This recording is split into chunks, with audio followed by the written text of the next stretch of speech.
The intro, and you're probably wondering what the hell happened to you, Mac. And I'm telling you guys right now, I'm going to talk about two things in this introduction before we get to this video, which I'm very excited to make. But the first thing I want to talk about is where I've been. And yes, I haven't made a video in about a week or so, and I told you guys I would be more consistent. And the reason why I haven't made a video in a week was because I just couldn't find time. Like, when it comes to my personal life, I couldn't find time to actually record a video, edit a video, and just upload it. It was just really tough for me to find time. And also, I gotta say, you guys know that I was sick in March, and I just been getting healthy and getting more healthy. Now that I'm 100%, I finally got that energy and motivation to actually record and edit and make this video. So I got to talk about that. And the second thing I want to talk about is I want you guys to go check out this other One Piece YouTuber. And I know you guys probably thinking, yo, Mac, you're always promoting other One Piece YouTubers. And the reason why I do is because when I don't upload, there's other guys who even upload videos, even better content than me. And I got to shout out Brago DAs. I know Brago for a long time. And let's just say that when it comes to the center of the One Piece community, where a lot of people gather, yo, Brago's channel is where it's lit, yo, because, yeah, after the chapter drops or in the middle of the week, just a random One Piece prediction stream or discussion, yo, everyone is chilling in the chat. Shouts to the chat, gang, gang, gang. But I gotta say this: check out his channel, because he doesn't just do streams. And we know the streams with Ty, Froob, Master J, Pharaoh, Maisie, Ashra. Like, there's a bunch of people, a bunch of other One Piece YouTubers who join on the streams. It's very lit. But he also has been doing some crazy editing when it comes to his videos. And I'm telling you right now, yo, those videos are very well edited. And I know it takes a lot of effort to do. So I definitely want to give some respect to Brago DAC. Yes, this is a very long intro before the video, and a lot of new people who come to the channel probably think, what the hell is this guy even talking about? But please go check out his channel. I'll put the link in the description box. I know I started there. Description box in the comment section. But yo, we've been talking for a long time. Let's get to the video. Lasagna. How strong is Akainu? The red dog, Sakazuki. Now, a lot of people, if you guys are been a long time fan of Legend Mac, you guys know that I have made a couple videos on Akainu. And whenever I talk about Akainu, I say something that gets a lot of people angry. And what I say is, when it comes to Sakazuki, yo, the Fleet Admiral, when it comes to the Marineford arc and all the crazy abilities and all the crazy strong fighters there were there, when it comes to, I'm not saying the strongest at Marineford, but the most impressive at Marineford for me personally was Akainu. And it's crazy because Akainu is one of the most hated characters in the One Piece story. And for me, he's not even in my top 20 favorite characters. Like, Whitebeard is my top 5 favorite characters, yet I still can take away the biasness and say that Akainu was, for me personally, the most impressive character when it comes to his ability and just the feats he had there. It was very crazy, and I have to respect that from Akainu. Now, right now, he's the Fleet Admiral, as I said.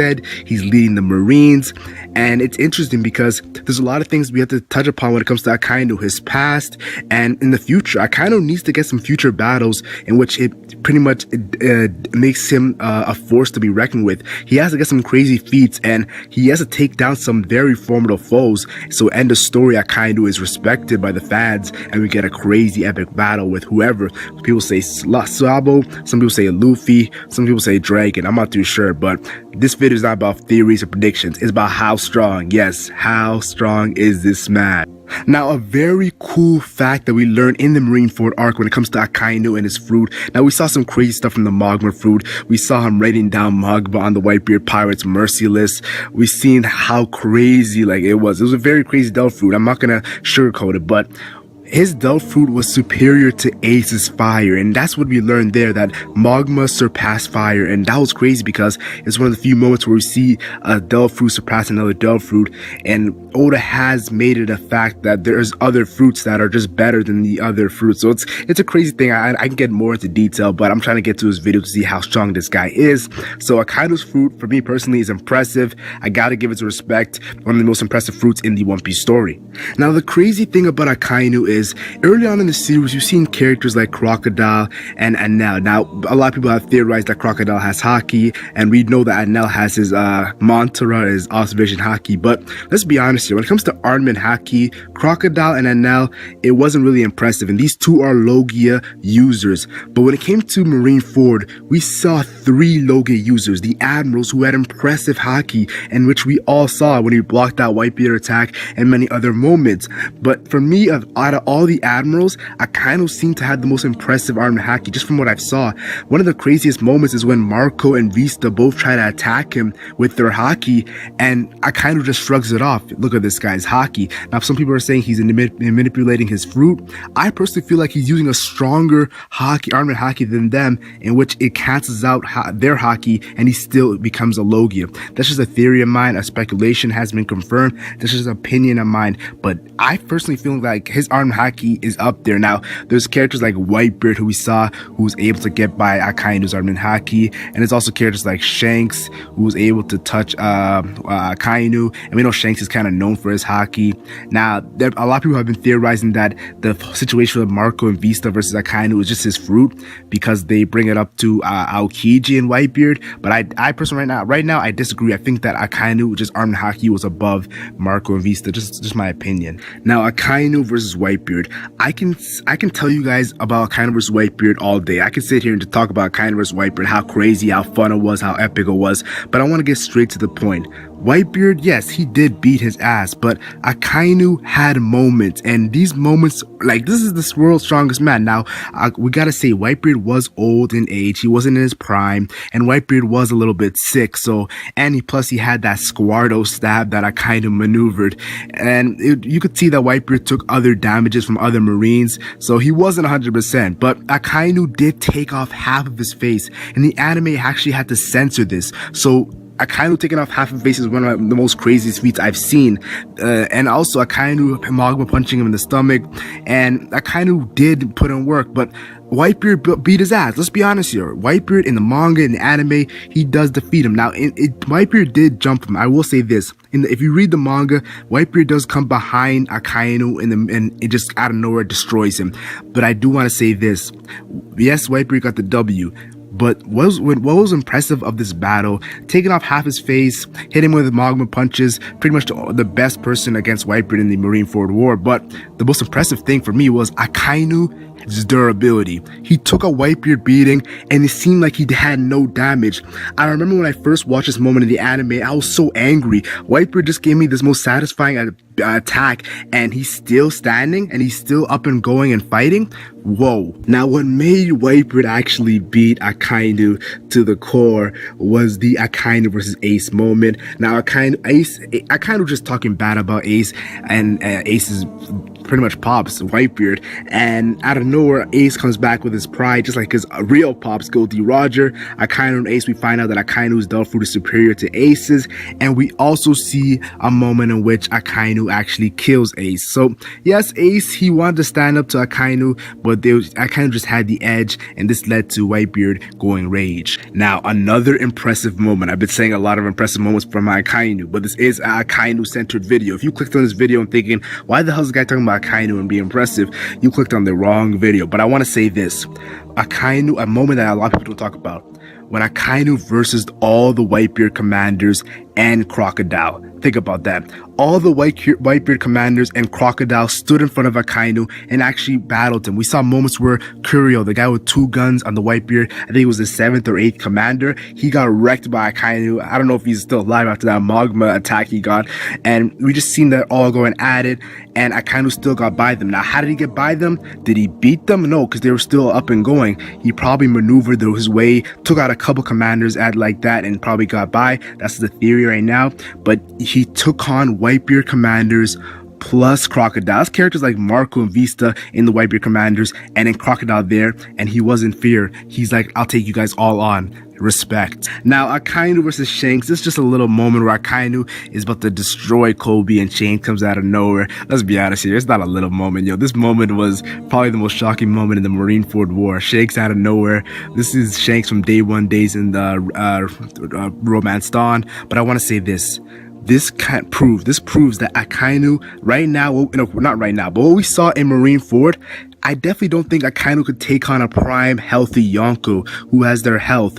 From what I've seen in that scene, it kind of seemed like Shanks had it was like, whoa, this is Shanks. But yes, Akainu wasn't 100%. He did take that beating from Whitebeard, but still, if he's Akainu struggling to defeat injured old Whitebeard, prime Yonkos, that's just a thought when I looked at Marineford around that area. Now, Akainu did have the moment versus Blackbeard. Now, they really didn't fight, but Blackbeard just received Whitebeard's fruit. He had a power high, and Von Auger's like, Akainu's on the warship, because they were trying to get a warship, and Akainu was there, and Blackbeard's like, let's get out of here. Now, a lot of people see this moment as Blackbeard pretty much saying that he cannot defeat Akainu, let's get out of here. But what I saw from this moment was Blackbeard saying Akainu, we saw Akainu and the other admiral fight and how long it took. Blackbeard's probably thinking, yeah, I'm not gonna fight this guy. It's gonna take way longer than I have to.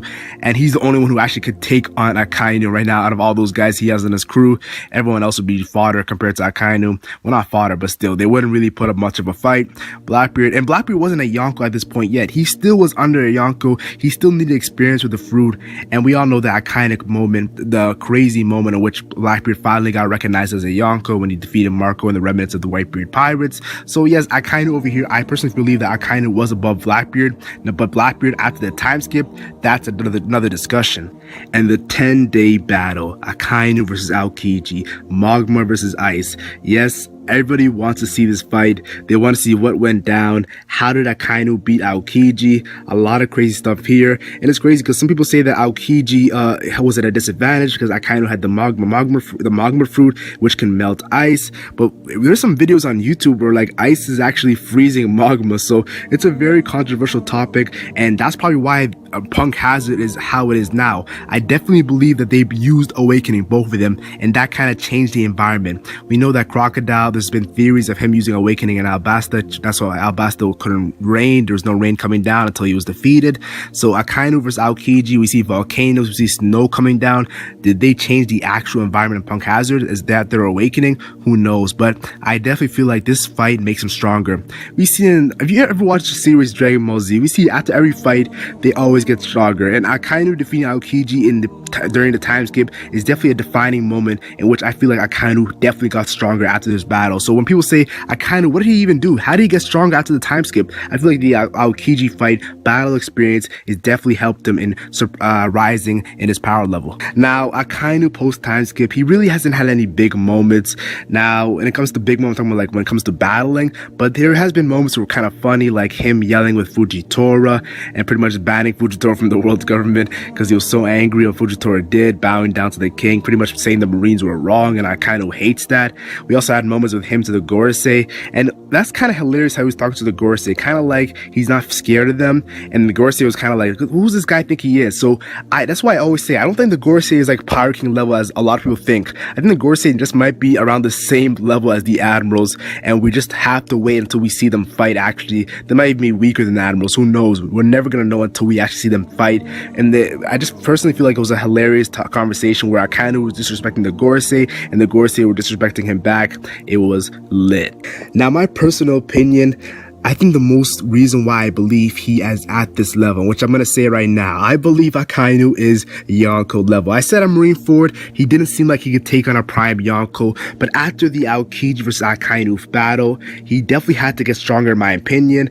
And I also believe that the fact that he's a fleet admiral, you're leading the Marines. If you're leading the Marines as a faction, you must be at the Yonko level. That's just a personal opinion of mine, and we'll just see if he's actually at that level. Now, I definitely feel like in the future, Akainu needs to have a defining W over a top tier character, and I'm talking about top tier characters like we all know the other Yonkos.